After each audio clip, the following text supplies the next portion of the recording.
Hello and welcome to our e-commerce podcast where we help e-commerce businesses to expand and scale up. My name is Michal Kral. I'm in e-commerce business since 17 years and today I'm here with a special guest who is Ivan Sidla. Ivan, welcome. Yeah, thank you for having me. Let me introduce Ivan a little bit. Ivan is the founder of an e-commerce business called Buyabi and also of the company called TheShop.global. Yeah. So maybe if you could introduce yourself a little bit and your company as well so the listeners and viewers can get to know a little bit. Thank you for having me. Yeah, basically you already said it. I'm co-founder and CEO of The Shop. We used to call it TheShop.global because it shows what we are doing. And I'm the co-founder of Buyabi as well, or Bajabi in English, but we are in Slovak, so Buyabi, what is sustainable household D2C brand. And I'm almost 2 decades in e-commerce space, and I'm a like innovator or let's say geek. So I'm trying to find a way how to automatize the things, how to create the personal experience really without no effort for the e-commerce owner. So I'm trying to bring the new stuff into the e-commerce market to be more efficient. Yeah, that's great. So before we dive into e-commerce platforms, let's start maybe with some strategic high-level discussion about the evolution of e-commerce in CEE region. So what do you see maybe as the key changes or the key milestones in the development of the market, let's say in last 2-3 years? It's a good question. It's all right, like really involving market. Like everything is happening, and as you probably know, and the listeners as well, in e-commerce, e-commerce is the first adopting like industry that adopting all the trends like AI, etc. But from the point of last 2-3 years, it's many stuff around the marketplaces. uh, Many things happen, many stuff is happening around the personalization and the expanding of to the new markets. It could be marketplace, it could be like just geographical expandation, but in general, it's these are the trends.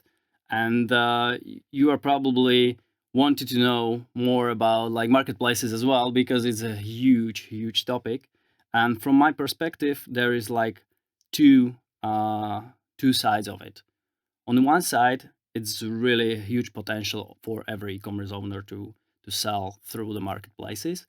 But on the other side, there is a threat as well because there are marketplaces, and you probably know which are those who are not like complying with the regulations and everything. So they are not behaving so well uh, related to EU regulations and things that every e-commerce owner needs to be compliant with when they are selling into EU or into Slovak, Czech Republic. So in that case, they are not like they are not fighting with the right weapons, or the fight is a little bit different. So yeah. So what's your opinion on this topic? So should European Union step in somehow and regulate these? It's hard topic. It's hard topic. From my side, there are many regulations you need to cover when you would like to sell abroad. So there is no need to create another ones, but force them to be like eligible for this that we already have. So they need to cover all the legislation that is needed to sell in these countries, and yeah, that's fine. But they are not going to do it soon. So we're gonna sue. We're gonna see what's gonna happen. I guess you have a lot of discussions with e-commerce business owners, and so what do you see on the market? So which businesses are the most able to handle the situation well and grow despite of these marketplaces, and which you think are getting in trouble? Let's divide this discussion into the two parts, because on the one side there are possibility to sell on these marketplace like Kaufland or Allegro, etc. in the region. On the other part, there are strong marketplaces or players that are coming from from China. So I see huge possibilities to go through the new markets for the D2C brands, especially.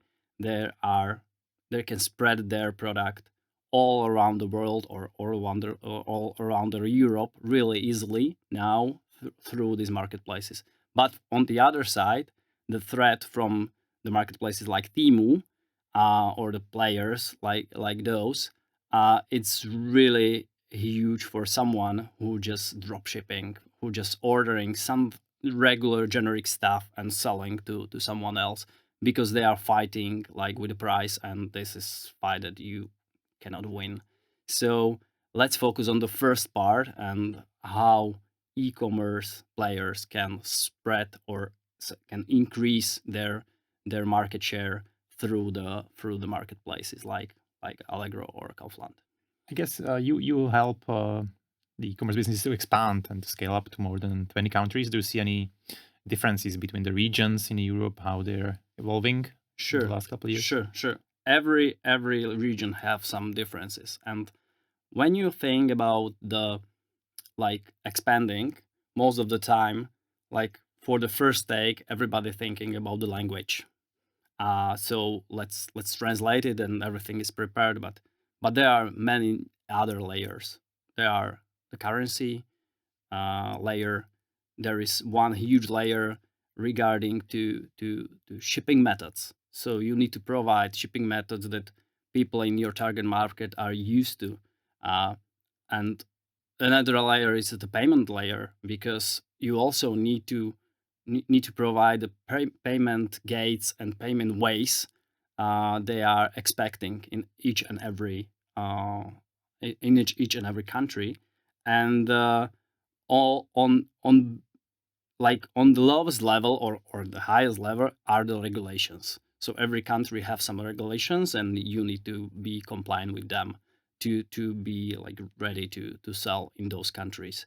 So we are helping mainly with the technical stuff, but we have partners, and they can provide like really strong insights from the markets, from the legislative or another point of view as well. So if I come to you and I have an e-shop and I want to expand and grow my market, so what would be the process? How you help me to pick up the right countries to expand? In maybe what order?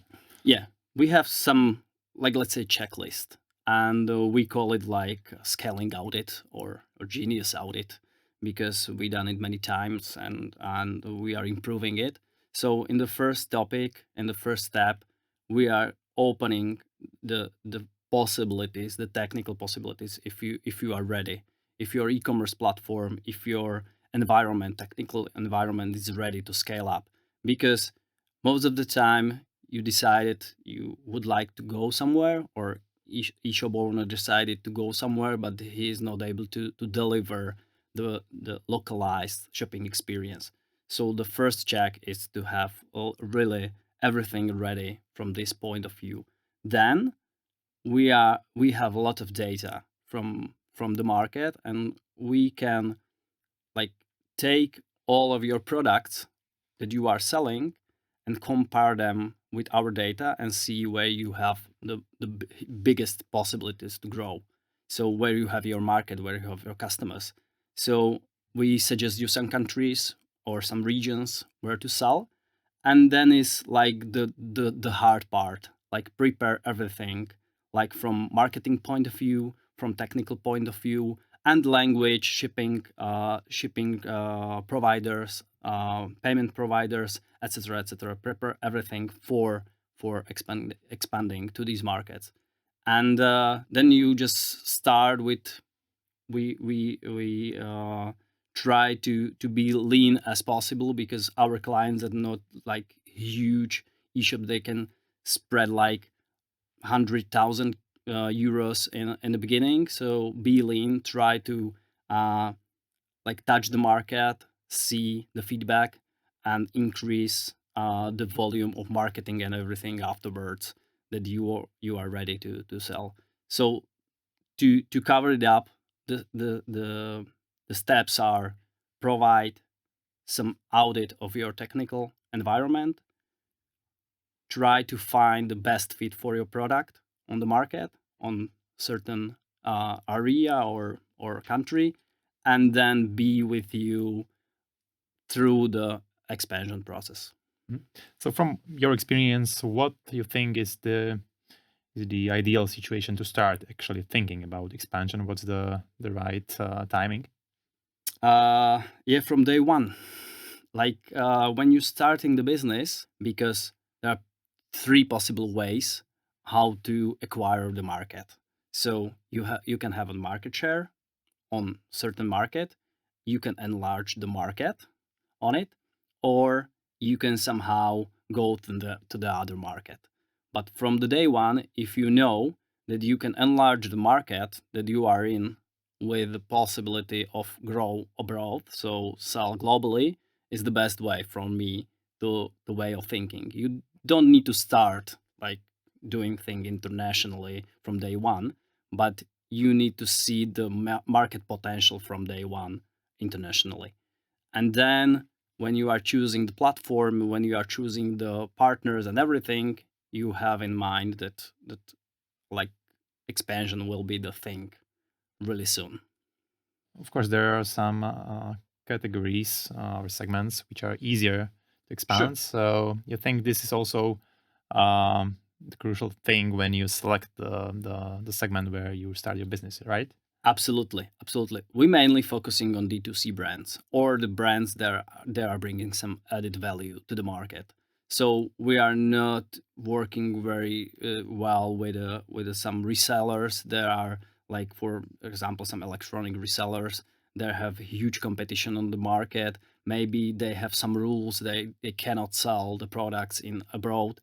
But for D2C brands or the brands that are bringing some value, there is really a huge possibility to expand to certain countries with the approach that we are using. So, yeah. Can you give me some examples of brands you work with? Yeah, like I like to, or I love to tell most about BuyAB because it's our brand and I know the process Okay. like all the way from the like born of the company until now. We are selling in 8 countries. So, and we are scaling up, and it's everything just take time. We are ready to sell in 20, but we need to have like really everything prepared and go step by step. But to your question, back to your question, that we are helping, for example, 6-State Travel, who are making or producing the 3D wooden maps.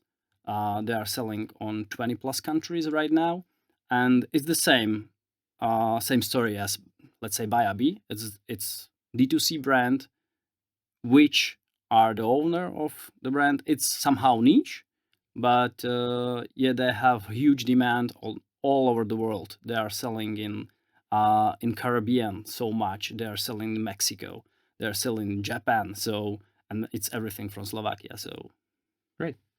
And so let's dive deeper into the e-commerce platforms where you're expert in.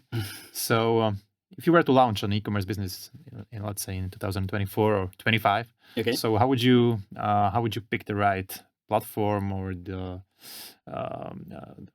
right way how to start with it? Sorry, once again, I need to divide it into some kind of like which kind of business you are and what do you want to do. I would like to stick with a D2C brand or some brand that adding some value to the client. And in that case, if I'm gonna start, I will choose some SaaS platform. Probably Shopify will be the way how I'm gonna do it in the beginning, because it's really easy to do like first proof of concept and bring really like everything that you need to the market, and it's possible in our region as well these days. So Shopify will be my choice for starting, and you can stay with Shopify really long, maybe for like lifetime of your business. A couple of years ago, I actually thought about Shopify that it's not very suitable for this region, but I guess it really changed in the last couple of years. So how you think today is Shopify effective, or how to say suitable also for Slovak and Czech e-commerce companies? It's getting better. Like they are doing a lot of good stuff in Shopify markets, especially related to Central Europe or the Europe as general. What is like really different in the Europe region than in their home country US. It's the market is really fragmented by the price, by the currencies, by the languages and everything. So you need to cover them all, and they are really trying hard to bring the experience that every customer expecting from your eShop. So these days it's really like much better than it was like year before, and it will be better in a year. And I will have no fear to suggest anyone to go for Shopify. But if you have some really special product and you need to tell the story and you would like to create something special, there is another possibilities as well.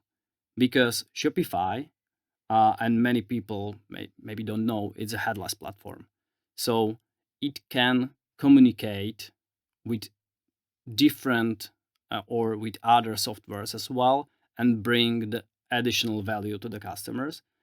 And what I would like to tell is, or what I would like to say is, Shopify also can behave as backend, and you can create a custom front end on it. So it has their proprietary like front end. It's called the technology called Hydrogen, and you can like program the pages in the Shopify in the headless way. Na chvíľu vás vyruším pri počúvaní tohto rozhovoru. Rád by som sa poďakoval partnerom projektu e-shopový král.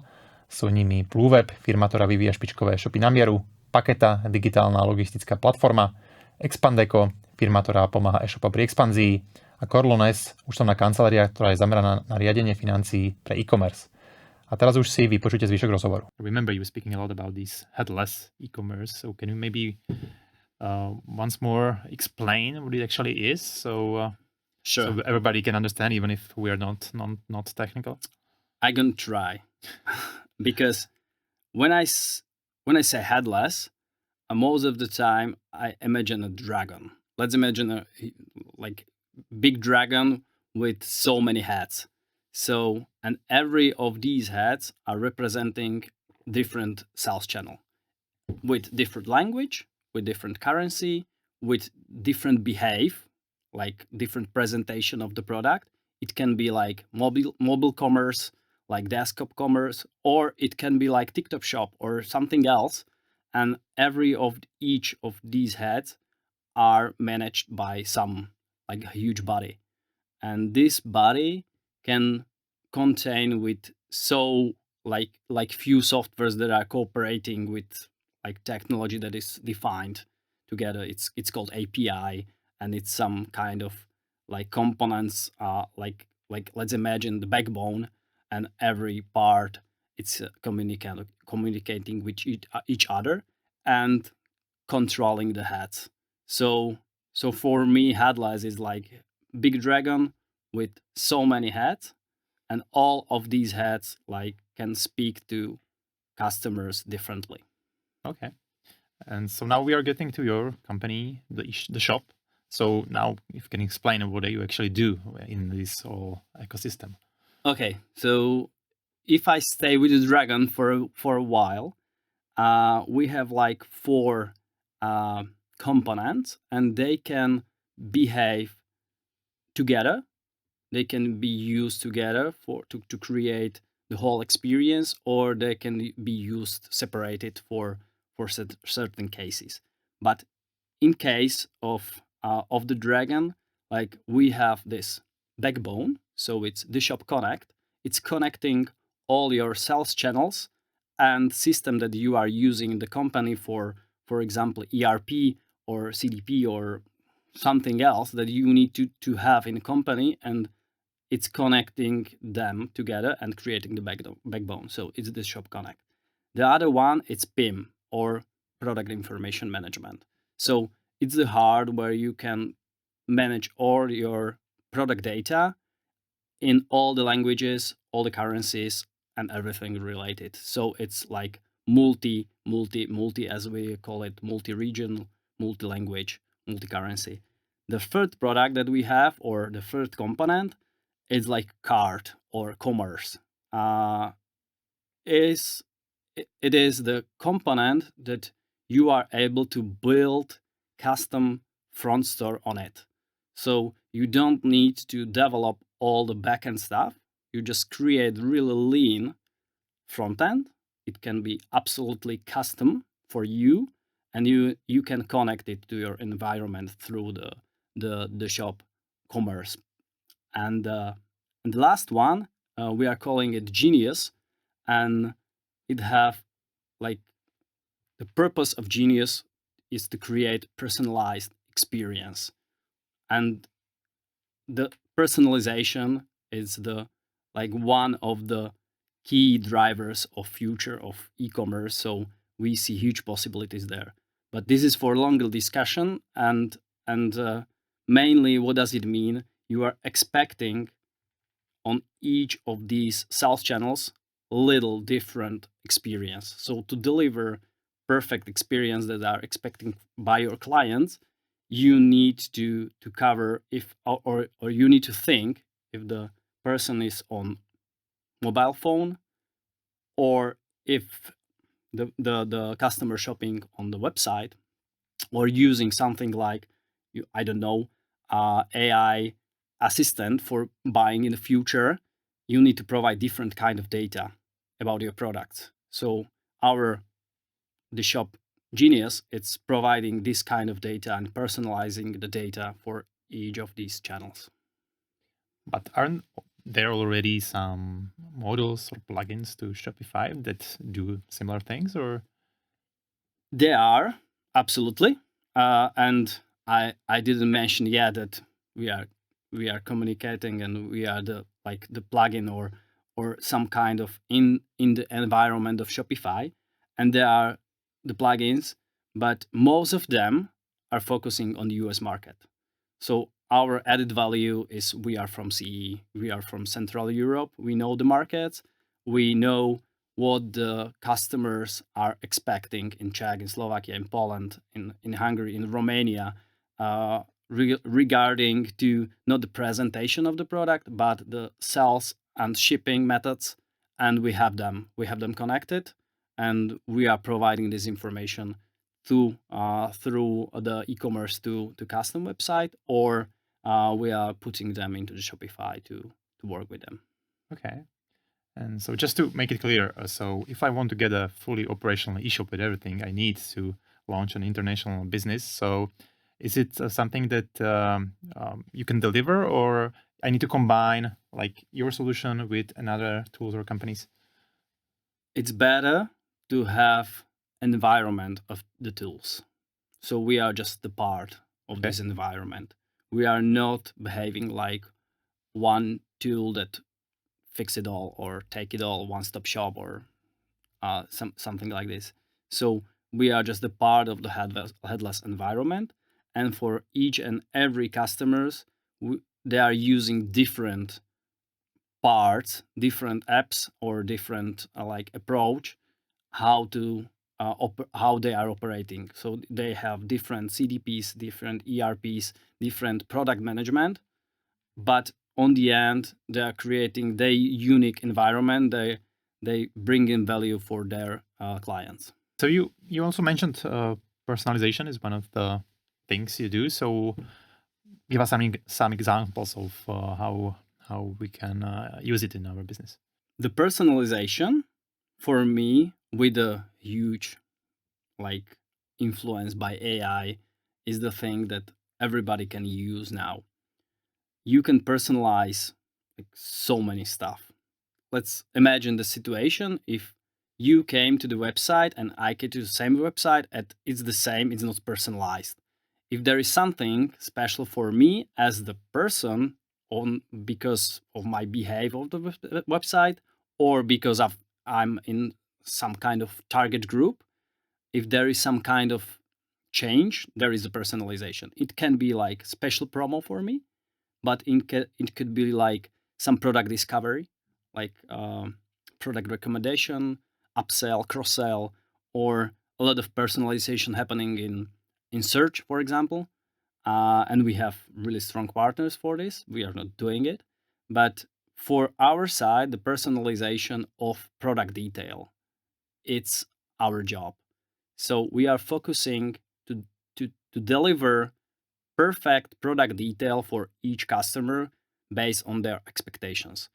For example, I'm the bullet point guy. I would like to see like structured text.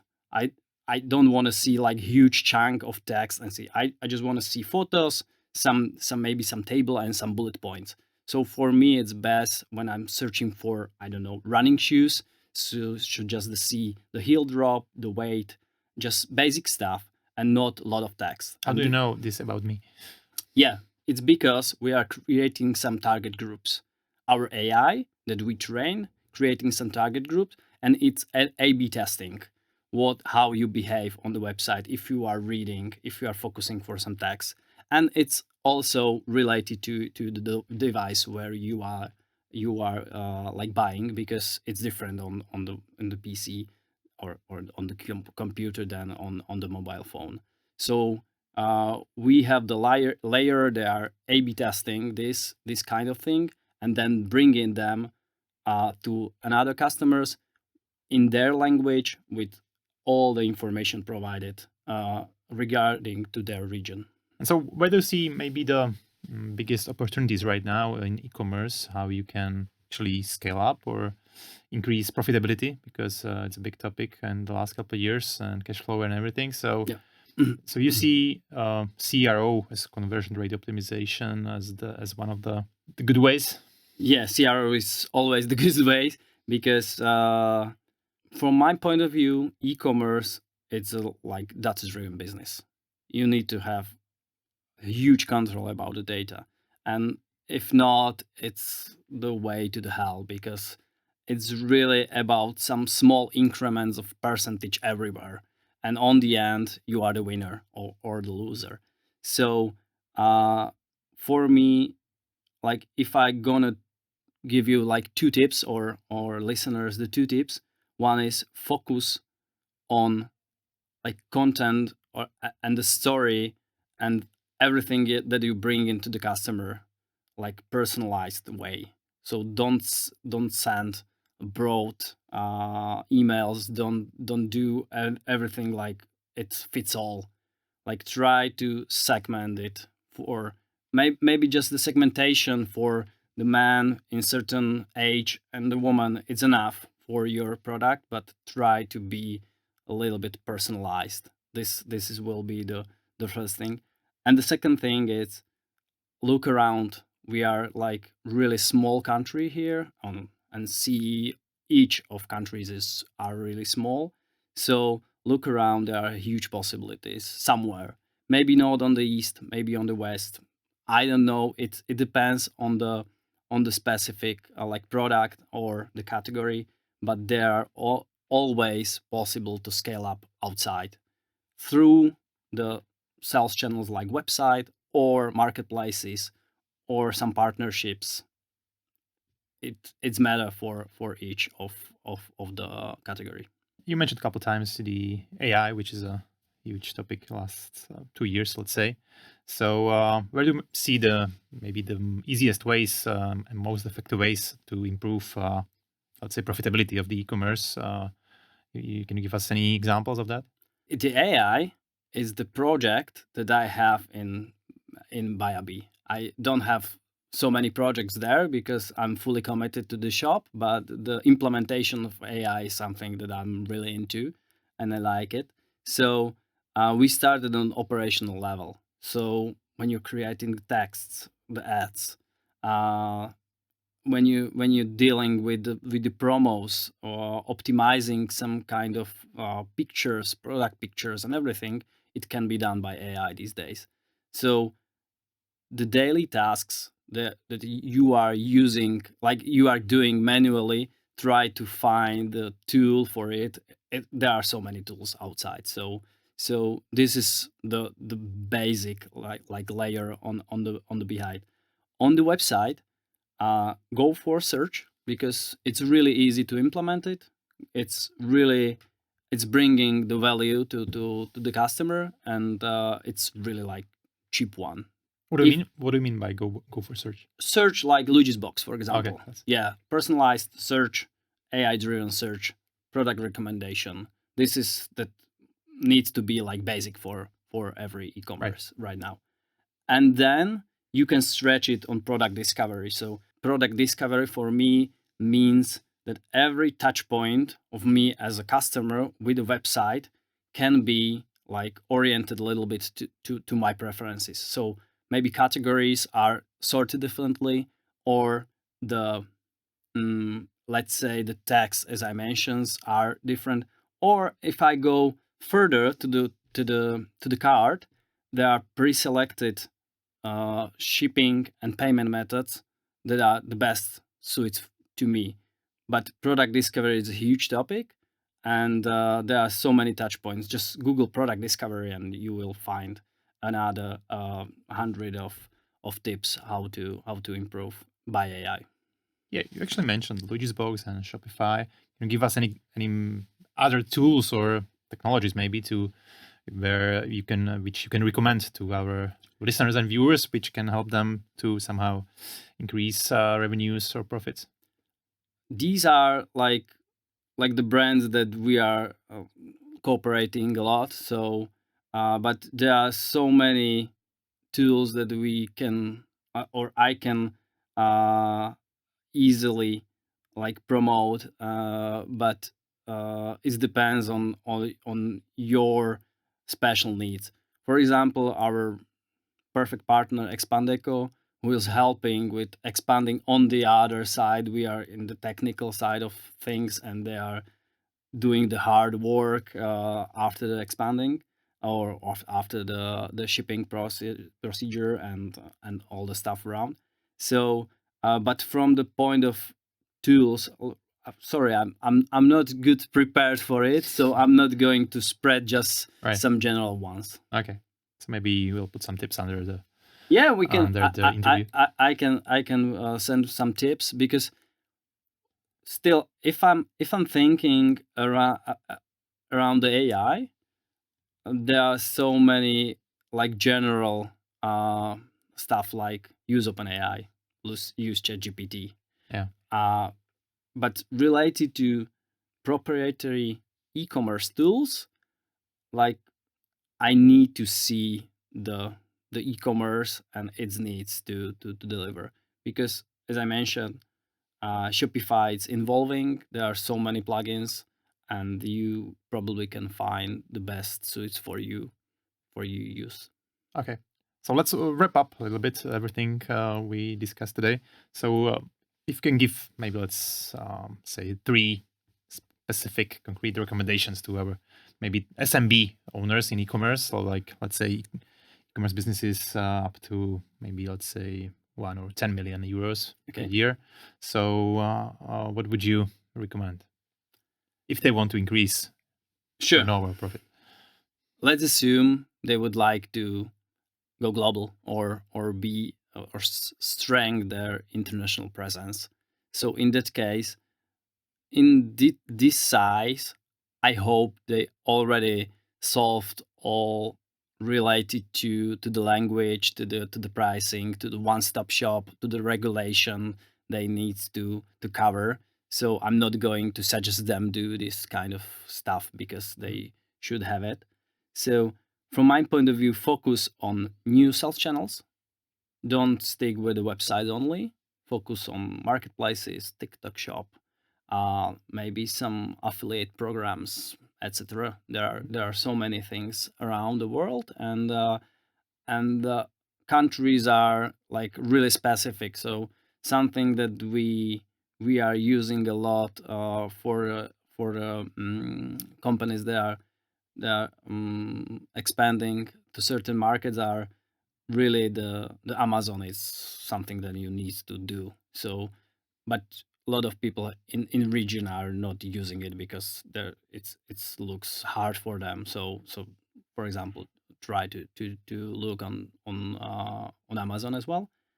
And as I mentioned, focus on personalization. So try to think about it as if two different people see your website, two customers see your website, is it possible bring them some additional value for each of these customers differently? Maybe different tax, maybe some CTAs, maybe some coupons, maybe some special regarding to birthday or something that you know them because how they behave on your website. So you're tracking their somehow behavior, or you have their profile, or you have information because they are like already your customers. So try to think if you have possibility to bring some other value. And the last thing, use AI as much as you can everywhere. Like disturb your daily task. Maybe there is a tool for it, and there always is. So all right, so basically what you said is you need to personalize communication and personalize website and the user experience for specific person on the, because these days when you open your phone and social network, everything is personalized to you. right? Maybe you not realizing it, but it is like everything take your attention because it's personalized content, personalized everything related to you, the buttons and everything. And you can do the same like thing on the website, on the e-commerce.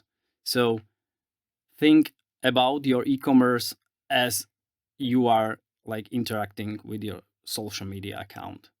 It is not the same way because you don't have all this data about your customers, but I see so many cases the e-commerce owner don't know how much data they have, but they don't connect the strings. So you need to do audit. You need to see how do you can track certain actions on the website, and based on this, how can you automate the personalization? Right. And so what's your vision, your personal maybe, and the vision of your company, The Shop and BuyAB? So where do you want to get, let's say, in 3 to 5 years' time? I'm the person who don't want to speak about the vision, like the huge vision that we have, because then I'm like I'm not like confident if it's gonna happen, because there are so many sayings that tell you a vision and somebody will show you it's not possible. So but I will talk about a bit about our plans, because the plans are written and we are doing some stuff. So we would like to increase our presence in CE market and in European market with the shop. So we are opening new markets. We have a strong partners in Benelux, in Holland, in Belgium. We have strong partners in Romania. So we are like separating the east and the west leg and trying to find customers there, and not that trying to find the customers, but the business. And from point of like BuyAB, we are adding new categories, and our vision is to be like sustainable household brand. So we started as seller of beeswax wraps, and now we are going to cover whole like household, and so many touch points are there. So you're gonna see. Yeah, can you give us any numbers about the shop, like in terms of number of employees or turnover or anything like that, or number of clients? Yeah, it's 20 plus clients right now, but we are focusing for, let's say, bigger clients, not enterprise size, but like 20 million plus right now. So there are so many clients that we are acquiring, and the process is really like long. So this is what I can like provide, but most of our clients are from Czech and Slovak Republic yet, and we are really like proud that they are scaling up into the new markets with us. Yeah, I know you have some investors, right, in your company. So you plan any other rounds? These going are on? the discussions of these days. Yeah. So we already opened the round, and we are discussing with the investors about some future investment. Yeah, we have one VC in the company, and soon we gonna announce some news regarding to this. So good luck with that. So Thank you very much. And last question. So I know you travel a lot, maybe also some conferences and events abroad. So if you can give us any tips, or to our viewers or listeners, any tips on good events or podcasts or books you read in the last couple grilling months? Me so much. Yeah. I was not expecting these questions, but I will try to spread some my favorite ones. Yeah. So definitely go for Berlin for e-commerce expo. It's really the biggest one. Like you gain so much knowledge there. There is something similar in London Excel. It's fine as well, but if I need to choose, I will choose Berlin.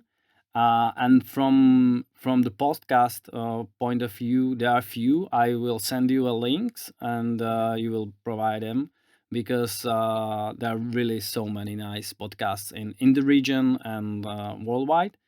And regarding to books, most of the books that I'm reading are related to startup world. But if I gonna suggest one,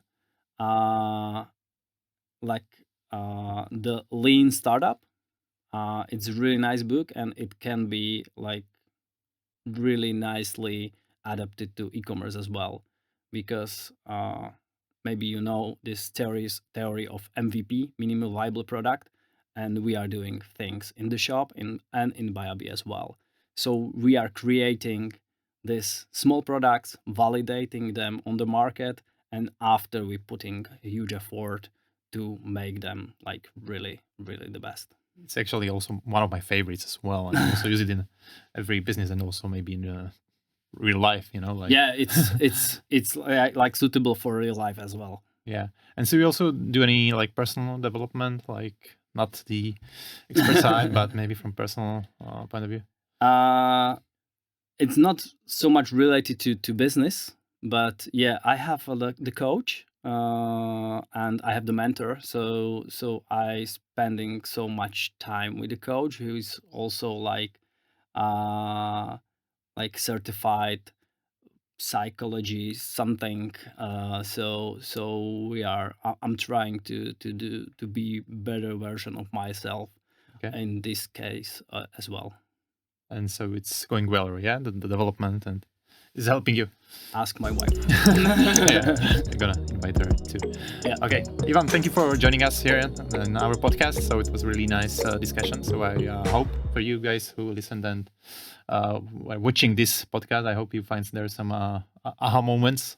Let's say. I hope so. And hope to see you again soon. So take care and see you soon. Bye bye.